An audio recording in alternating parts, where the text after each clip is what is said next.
എല്ലാം വെട്ടിമുറിച്ചതിന്റെ ലക്ഷണമാണ് നമ്മളെ ഇറക്കി വിടാനായിട്ട് അവരയാളെ ചുമതലപ്പെടുത്തിയത്. എങ്ങനെ ഇക്കാര്യം അവളുടെ മുന്നിൽ അവതരിപ്പിക്കുമെന്ന് എനിക്കറിയില്ല സിനി. ആത്മഹത്യ ചെയ്യുമെന്നുള്ള അവളുടെ ഭീഷണി വെറും വാക്കല്ല. അച്ഛന് പുറത്തിറക്കാന്നുള്ളത് നമ്മുടെ ആവശ്യമാണ്. പക്ഷെ അഡ്വക്കേറ്റ് പറഞ്ഞ പണം നമ്മളെ കൊണ്ട് കൊടുക്കാൻ പറ്റുമോ മോളിക്കുട്ടി? ഒന്ന് ആലോചിച്ച് നോക്കേ. അച്ഛനൊരു കോടീശ്വരനായിരുന്നു. സ്വത്തും സമ്പാദ്യവും എത്രയായിരുന്നു എന്നുള്ളതിന് കണക്ക് പോലുമില്ല. എന്നിട്ടാ അച്ഛൻ്റെ ജാമ്യത്തിന് ചെലവാക്കാൻ ഒരു 5 ലക്ഷം രൂപയ്ക്ക് വേണ്ടി നമ്മൾ ഇത്രയ്ക്ക് ബുദ്ധിമുട്ടുന്നത്. നീ ഇങ്ങനെ പ്രതീക്ഷ കൈവിടൊന്നും വേണ്ട. എവിടുന്ന് സംഘടിപ്പിക്കാനാ മോളിക്കുട്ടി? നിന്റെ അച്ഛൻ അനിയൻ സാറേ ഒരു നാടിന് വളരെ വേണ്ടപ്പെട്ട ഒരാളായിരുന്നു. ഏറ്റവും പ്രിയപ്പെട്ട ഒരാള്. അനിയൻ സാറിന്റെ സഹായം കിട്ടാത്തവര് ആ നാട്ടില് കുറവാ. അനിയൻ സാറിനൊരാവശ്യം വന്നു എന്ന് പറയുമ്പോ അവരിൽ കുറച്ചുപേരെങ്കിലും സഹായിക്കില്ലേ? മോളിക്കുട്ടി സഹായിക്കും. അനിയൻ സാർ ഉണ്ടാക്കി വെച്ചിരിക്കുന്ന ബന്ധങ്ങളൊക്കെ ഹൃദയത്തിൽ നിന്നുള്ളതാ. അവരുടെയൊക്കെ മകനോ അനിയനോ ആങ്ങളെയോ ഒക്കെയാണ് സാറ്. നമുക്ക് കുറച്ചുപേരോട് കാര്യം പറയാം. എന്നിട്ട് തൽക്കാലം കടമായിട്ട് അവരോട് ചോദിച്ചു നോക്കാം. നിനക്ക് പ്രതീക്ഷയുണ്ടോ? അനിയൻ സാറിന്റെ കാര്യമായതുകൊണ്ടേ പ്രതീക്ഷയുണ്ട്. കുറച്ചുപേരെ എനിക്ക് നേരിട്ടറിയാം.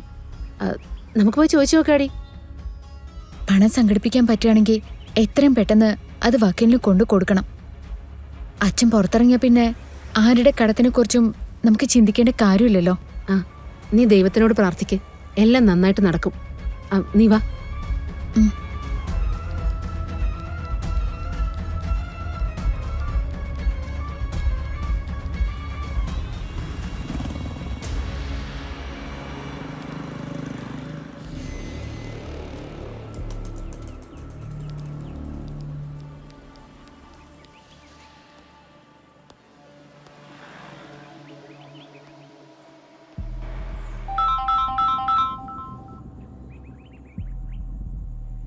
ഹലോ ഹലോ സാറേ, നമ്മുടെ ശത്രു ഉണ്ടല്ലോ അനിയൻ സാറിൻ്റെ മോള്.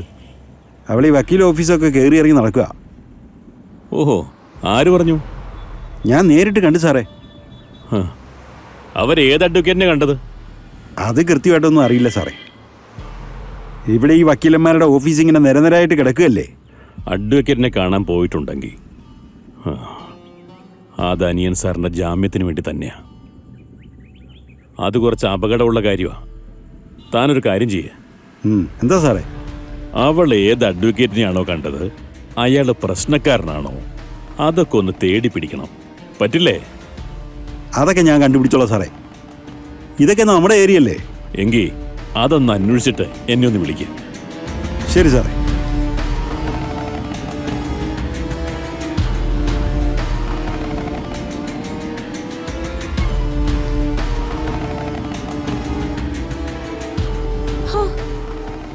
ദൈവമേ, എത്ര നേർച്ച, എത്ര വഴിപാട്, എത്ര രാത്രിയിലെ ഉറക്കൊഴിപ്പ്. എന്തോരം രാത്രിയിലെ കാത്തിരിപ്പ്. അവസാനം ഞങ്ങളുടെ പ്രാർത്ഥന അങ്ങ് കേട്ടല്ലോ ദൈവമേ. കാര്യങ്ങൾ അങ്ങ് ഡിവോഴ്സിലേക്ക് എത്തിച്ചു തന്നല്ലോ. എത്ര തല്ല്, എത്ര നാണക്കേട്, എത്ര ചീത്ത ഇതിനു വേണ്ടി ഞാൻ കൊണ്ടിരിക്കുന്നു. അല്ലേ നിർമ്മലേ? ഉദേട്ടാ, പണ്ട് നമ്മൾ ഈ കാര്യങ്ങൾക്ക് വേണ്ടി തുനിഞ്ഞിറങ്ങുമ്പോഴേ നടന്നു എന്നും പറഞ്ഞിരുന്നതാ. പക്ഷേ ഇനിയിപ്പോ നടക്കുമല്ലോ. അതിനിപ്പോ സംശയം എന്താ?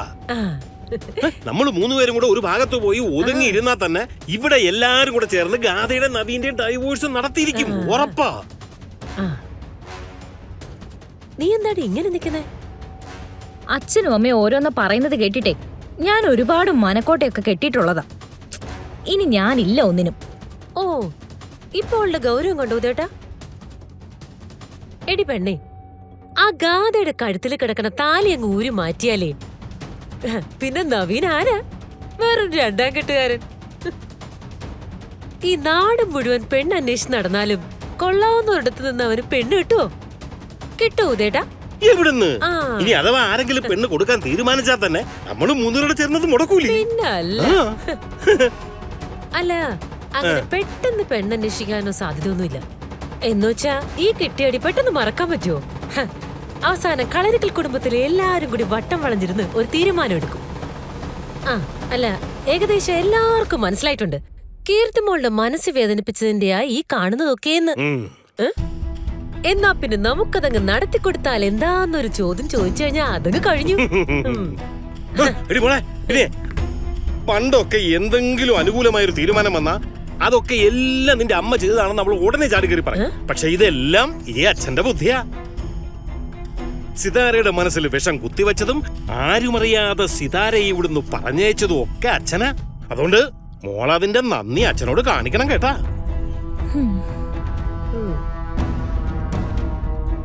ഡി ഒന്ന് ചിരിക്കടി മോളെ. ദേ ഇപ്പൊ ചിരിച്ചില്ലെങ്കി പിന്നെ നീ എപ്പ ചിരിക്കാനാ? ആദ്യം അവരുടെ ഡിവോഴ്സ് നടക്കട്ടെ, എന്നാലെങ്കിലും നീ എന്നെ ഒന്ന് വിശ്വസിക്കലോടി മോളെ. ഡിവോഴ്സ് നടന്നാ ഞാൻ വിശ്വസിക്കാം. അതുവരെ ഞാൻ പ്രത്യേകിച്ച് ഒന്നും പ്രതീക്ഷിക്കുന്നില്ല. അതെ, അനുഭവം കൊണ്ടാ. നിർമ്മലെ, ഇവള് പറയുന്നതിലും കാര്യമുണ്ട്. പക്ഷെ ഇതിപ്പോ ഏതായാലും മൂത്ത് പഴുത്ത് നിൽക്കുക. ഇനിയിപ്പോ നമ്മളായിട്ടൊന്ന് തള്ളിയിട്ട് കൊടുത്താൽ മതി, അത് താഴെ വീട് ചെതറും. പിന്നെ ഗാഥ ഗാഥയുടെ വഴിക്ക്, നവീൻ നവീന്റെ വഴിക്ക്, നമ്മൾ 3 പേരും നമ്മുടെ വഴിക്ക്.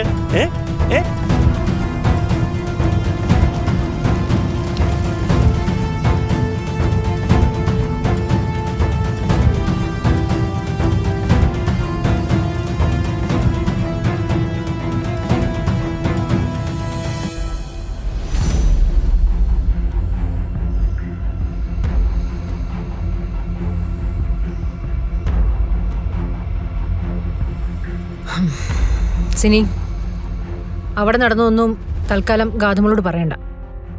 മാം, നവീൻ ഡിവോഴ്സ് പേപ്പറിൽ ഒപ്പിടുമെന്ന് ഞാൻ ഒരിക്കലും പ്രതീക്ഷിച്ചില്ല.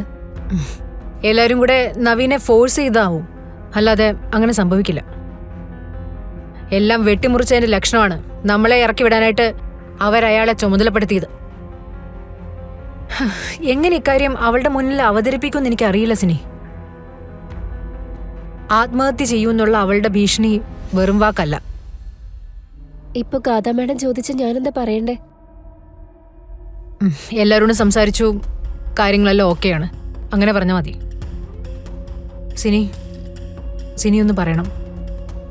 എനിക്ക് അവളുടെ മുഖത്ത് നോക്കി കള്ളം പറയാനായിട്ട് പറ്റില്ല. മമ്മി,